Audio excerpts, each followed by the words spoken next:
A vibrant celebration gives way to terror in Nice. A Ghanaian filmmaker discusses the issues facing filmmakers on the continent. And Prince Harry takes to Facebook to raise HIV awareness. Africa 54 starts right now. Good evening and welcome. I'm Vincent Makori. This is Africa 54. A deadly attack by a speeding truck on a crowd celebrating Bastille Day in Nice, France, late Thursday that killed 84 people prompted swift words of condemnation and support to France from world leaders. Speaking to the nation early Friday, French President François Hollande called the incident an attack on freedom. France was struck on its National Day on July 14th, a symbol of freedom, because human rights are denied by fanatics, and France is undoubtedly a target. Hollande has extended the state of emergency imposed after the November bloodshed another 3 months following Thursday's deadly attack. He called a Defense Council meeting Friday with key ministers and left for Nice after that. U.S. Secretary of State John Kerry, meeting with his Russian counterpart in Moscow early Friday, said the attack on Nice shows the need to speed up international efforts to tackle terrorism. And I think people all over the world are looking to us and waiting for us to find a faster and more tangible way of them feeling that everything that is possible is being done to end this terrorist scourge and to unite the world in the most comprehensive efforts possible to fight back against their nihilistic and depraved approach to life and death. Kerry and top Russian diplomat Sergei Lavrov led a moment of silence for those killed in the Nice attack. German Chancellor Angela Merkel, speaking at a summit in Mongolia, expressed her condolences for those killed in the attack, which she called mass murder, and offered Germany's support for the people of France. Today we are in solidarity. The people in Germany and everybody here are in solidarity with our friends in France. We stand together with many others side by side with France, and I am completely convinced that we will win this fight despite all difficulties. U.S. President Barack Obama posted a statement on Twitter Thursday night sending thoughts and prayers to the families of those killed in the attack and referring to France as the United States' oldest ally. Now, for more on the Nice attacks, journalist Ivan Broadhead joins me live via Skype from Paris. Good evening, Ivan. Yes, now first start by just giving us an update on particularly the driver and his family. Well, in the last hour, Vincent, the 19-ton truck which the perpetrator, Mohamed Boulel, used to plough down so many innocent victims on the Promenade des Anglais in Nice has been removed from the streets. Furthermore, the Justice Ministry has confirmed that Boulel's wife, Haja Kafala, has also been taken into custody and has been talking to police throughout the day. She confirms that he was an abusive husband, that they had 3 children together. And in further revelations, it appears that the perpetrator had permission to live in France for at least 10 years, but was born in Tunisia, in Sousse, the beachside town where another massacre occurred last year in 2015 when 30 tourists were killed. I know it's a bit early, but would this perhaps imply that it may not necessarily be related to a terrorist organization, that perhaps this is an individual who was taking out his anger and frustration on innocent civilians? Well, I think that is the question that is certainly being asked tonight, Vincent. President Hollande spoke to the nation today, and he was very categorical and specific that this was a terrorist attack by nature. The question now is whether or not Boulel was part of a terrorist cell, whether he was acting alone perhaps, or indeed whether he was just an individual man going through psychological problems due to the breakdown of his marriage. And of course, those questions will be answered in the coming days, weeks and months. a terrible, terrible thing indeed there. But we hear that among those who were killed are children, young children. That's correct. The prosecutor, the public prosecutor, has announced this evening, or has confirmed this evening, that 84 people are dead. 202 people are still injured. Francois Hollande, the president, confirmed that at least 50 of those were in a state he defined as between life and death. But it does indeed appear that at least 10 of the victims, 10 of the fatalities are indeed children. And talking to people who were there, speaking to sources in Nice, it appears that as the truck drove down the road, down the Promenade des Anglais, this 7-kilometre-long path along the seafront, a lot of the children weren't actually hit by the truck. They were actually crushed by the crowds as they attempted to disperse out of the way of the vehicle. That's horrendous. Now, Ivan, this is coming soon after another terrible attack in France. It's been like so frequent right now. What are people in France saying? How is this impacting the society? Well, waking up this morning, I think there is a sense of absolute saturation. This is the third massacre in France, as you correctly point out, in the last 18 months. Yesterday, President Francois Hollande actually announced that he was bringing to an end the state of emergency that has existed in the country since January 2015, since the Charlie Hebdo attacks, and that he was going to wind down the number of police and soldiers on the streets of Paris and the country from 10,000 to 7,000. Of course, that's now become, that's now become an impossibility. And as well as the people on the streets trying to fathom just why France is constantly, it appears, the victim of these attacks, the president faces a much more real difficulty in the sense of promoting and boosting morale amongst his security forces. There's a lot of criticism today that the intelligence services have failed the country. The police service is absolutely exhausted by rolling public protests and strikes in the country. The French army has been on the ground in the Sahel for several years now, and its numbers are depleted and stretched. So just how France deals with this issue and what Francois Hollande does to change the dynamic on the ground is a big question to the people of this country. And of course, sometimes France has come under criticism for not having very thorough checks, perhaps background checks on people who are suspected to be having links with terrorists. But how complex is the issue, especially when you consider that most of those who've committed these crimes are actually French citizens? Well, that's true, and I think it's been interesting today to observe this knee-jerk reaction, particularly amongst the right wing of the political elite here. There were calls for the borders to be sealed. Marine Le Pen, the head of the right-wing National Front, has said that a war must be conducted against jihadism. Alain Juppé, another former prime minister, has said that not enough is being done to tackle the threat of terrorism. But he seems to define that as an external threat, which, of course, as you correctly point out, a lot of these terrorists, radicalized people, are legally living inside France.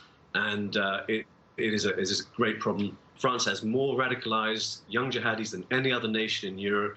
And there really is, there's an existential crisis. Yesterday, the 14th of July, Bastille Day, represents everything. It's a celebration of everything that is great about France, the principles, the tenets of the nation, liberty, equality, and fraternity. Just how are young men, in particular young Muslim men, brought in within those notions and ideals of the state? Well, Ivan, thank you very much for your reporting. That is Ivan Broadhead reporting live via Skype from Paris. Now, the African Union will launch the Continental Electronic Passport Saturday at the AU Summit taking place in Kigali, Rwanda.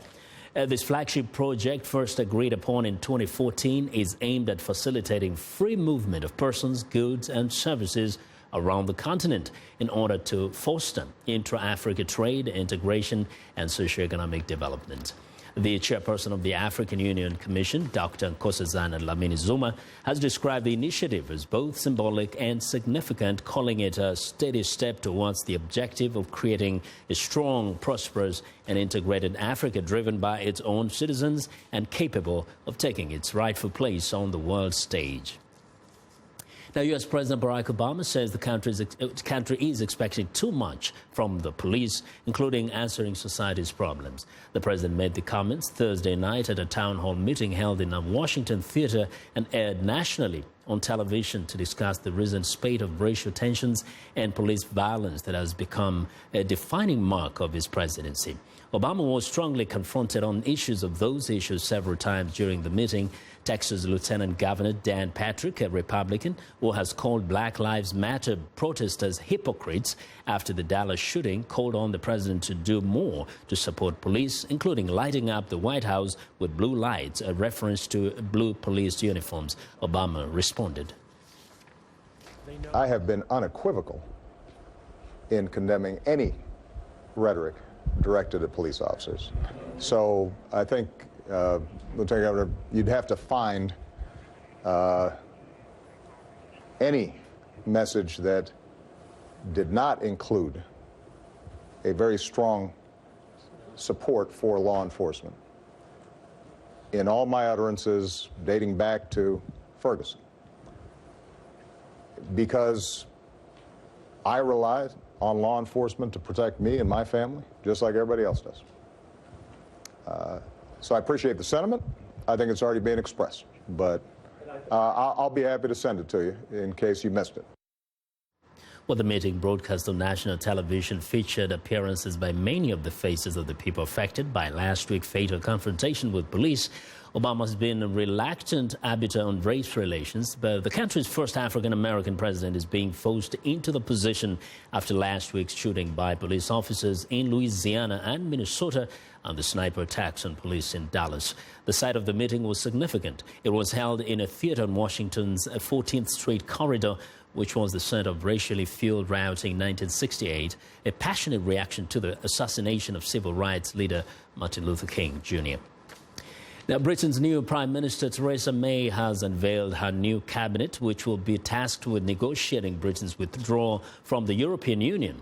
As Henry Ridgwell reports, one name has prompted surprise and even some anger from allies around the world.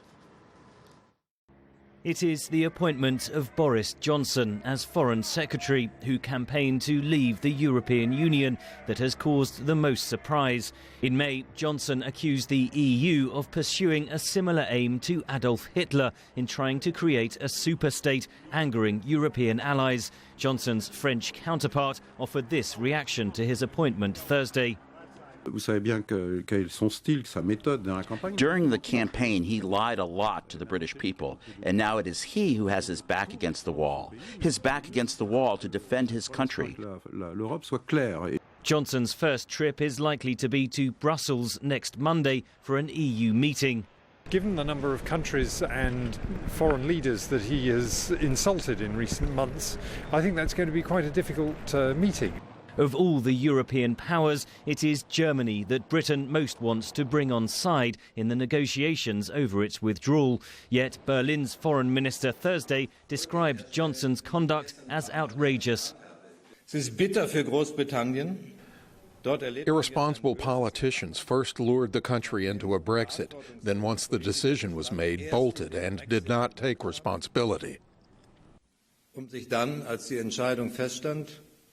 In April, Boris Johnson said that US President Barack Obama opposed Brexit because his part Kenyan heritage gave him, in Johnson's words, an ancestral dislike of the British Empire. The new Foreign Secretary was questioned on the remarks Wednesday night. You've got a few people to apologise to, though, haven't you? President Obama, for example. Well, as I say, the United States of America will be in the front of the queue. Thank you. Johnson is likely to have a limited role in EU negotiations, as Prime Minister Theresa May has created a new government department tasked with handling Brexit, headed by longtime Eurosceptic lawmaker David Davis. Analysts say Prime Minister May's political honeymoon is likely to be short. She can placate those who have voted for leave by saying that the UK will not accept EU regulations, will not pay into the budget, and crucially will impose limits on the free movement of labour, and that seems to be the way that she and David Davis are leaning at the moment. But the economic cost of that, if we are shut out of the single market, will be very high indeed. The new British cabinet includes several senior politicians who for months have attacked each other from rival sides of the Brexit debate. Analysts say the new Prime Minister's first job will be to try to unite them in government as Britain faces severe political and economic challenges ahead. Henry Ridgewell for VOA News, London. We want to know what you think about Africa 54 and the stories we covered. Join the conversation on Facebook. The address is Africa 54. Check out our headlines 24/7 on voaafrica.com. Find me on Twitter at VOA Vincent Makori. Coming up, the unique challenges for African filmmakers. Stay with us.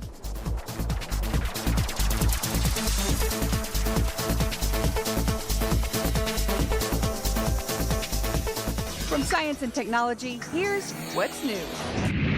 Nintendo has released Pokemon Go in Australia, New Zealand, and the US, and in one day, it became one of the most downloaded apps ever.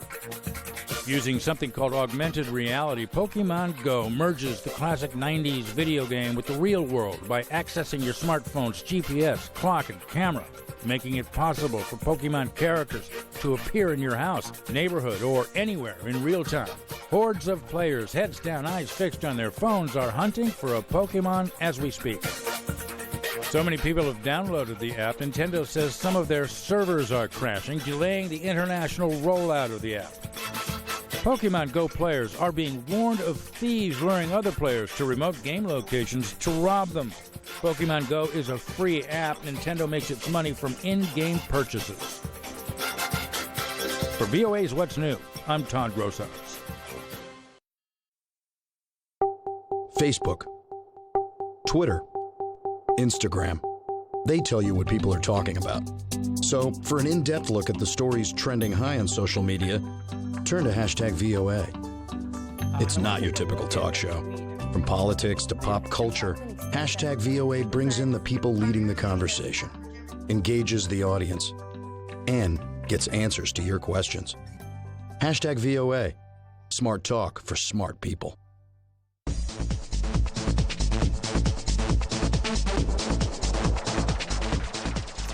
Welcome back, and let's turn now to entertainment. Chris Atto is a Ghanaian actor and filmmaker. In the second installment of my conversation with him, he talks about film industry in Ghana, his career, and the challenges African filmmakers face.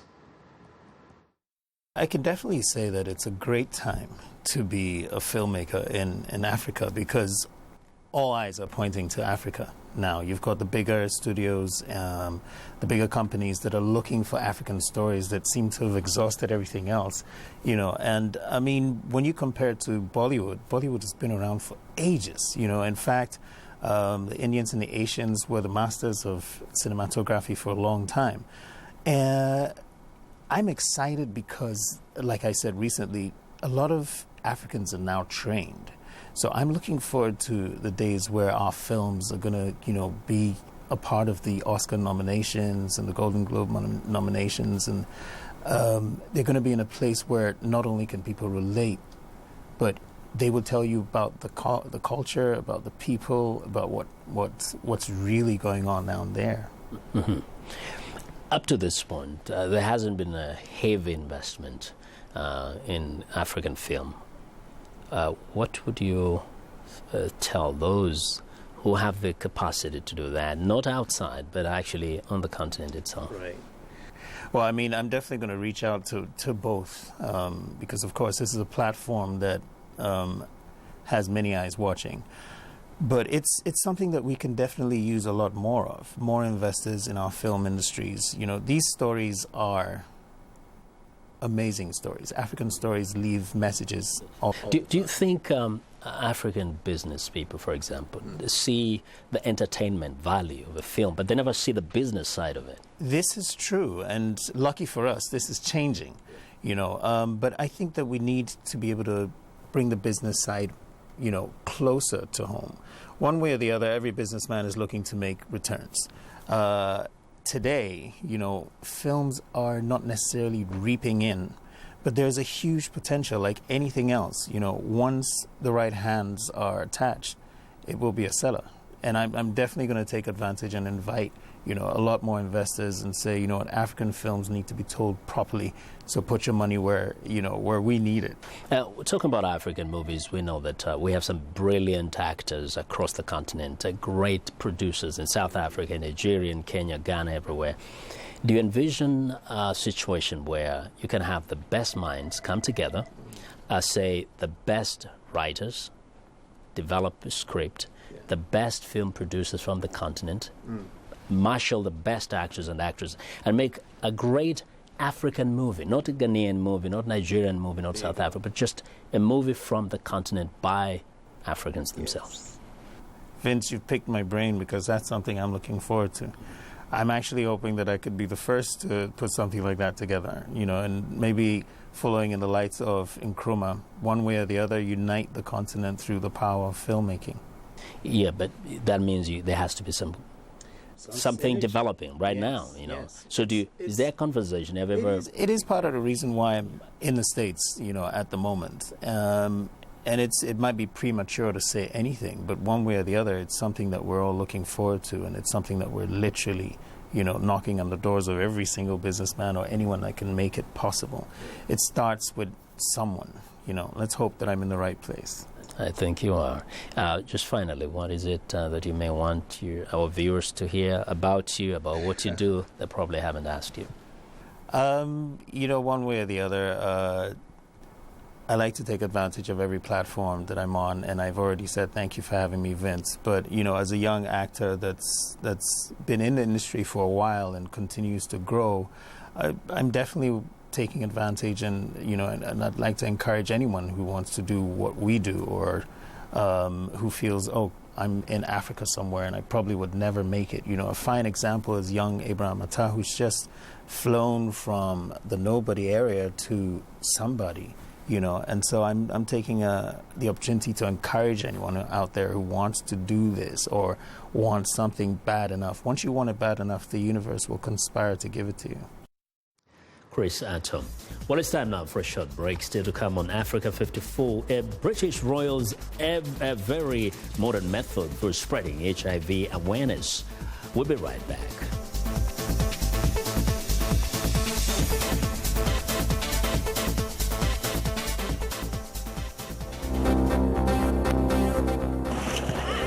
Speak English?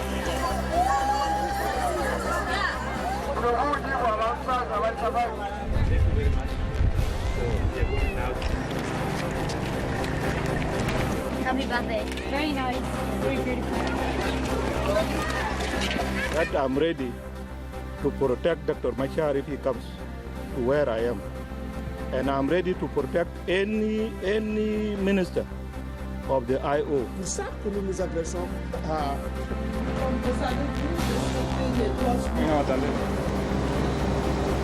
Pouvez-nous nous créer des bordels? Qu'est-ce qu'Amnesty nous a amené comme aide? Dites-nous, depuis que le président Bias...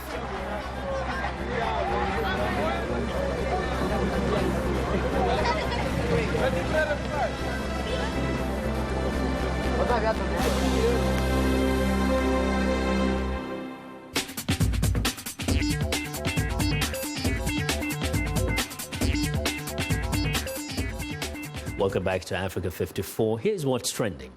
Power and blood fantasy saga Game of Thrones ruled the Emmy nominations in Los Angeles with a leading 23 beats, including Best Drama, while at real-life epic of murder and celebrity, The People vs. O.J. Simpson was close behind with 22 nods. Breakthrough nominations include a Best Comedy Series nod for African-American family comedy Blackish, with beats of for its stars Anthony Anderson and Tracy Ellis Rose. Emmy voters have started to keep pace with TV's growing diversity, in sharp contrast to the Academy Awards, which was slammed as Oscars were so white this year. What's staying in Los Angeles, perched 1,000 feet above downtown LA, these brave thrill seekers are sampling the latest addition to the city's visitor attractions. A sky slide, a terrifying 45-feet-long glass tube on the side of the U.S. Bank Tower opened to the public last month, and organizers say lines haven't stopped. Over 5,000 tickets were sold for the grand opening. The slide can withstand winds up to 110 miles per hour. Tickets to reach the deck are $25. It costs $8 more to ride the slide. Well, and finally, footage of Britain's Prince Harry being tested for HIV has been broadcast live on the royal family's Facebook page in a bid to encourage members of the public to have the test. The 31-year-old royal decided to be tested publicly to help tackle the stigma surrounding the disease. The prince had the simple finger prick procedure and tested negative. Harry has made highlighting the issue of HIV and AIDS a major element of his public work. Next week, he will speak at the World AIDS Conference in Durban, South Africa, and that is what is trending today. Well, that's our show for today. Be sure to watch Africa 54 on our website at voaafrica.com. We'll leave you now with Nipe Denda Moja. That's a new video by Kenyan artist Makadem. Lisilobudi utendwa, isitoshe kama kutilia wazo mkazo, kitabu takatifu kikahimiza ya Kaisari tumpe. Jana mchana kabla ya usiku wa kuamkia leo uliniomba urafiki, mambo yakawa Twitter, Facebook, barua pepe, SMS ikawa ni simu kila mara, mikawa tushayazuru naona tuwe wapishe mwanangu. Sinema tumezikwenda bora tuwe waigizaji. Mpenzi, njoo unipe mapenzi. Wewe mpenzi, mie nachoka na mapo. Nipe denda moja nipe nikukumbuke. Nipe denda moja nipe nikukumbuke. Milele nikisahau roho ikutuke. Nipe denda moja nipe nikukumbuke. Nipende moja nipende kukumbuke. Milele sintosahau moyo shtuke.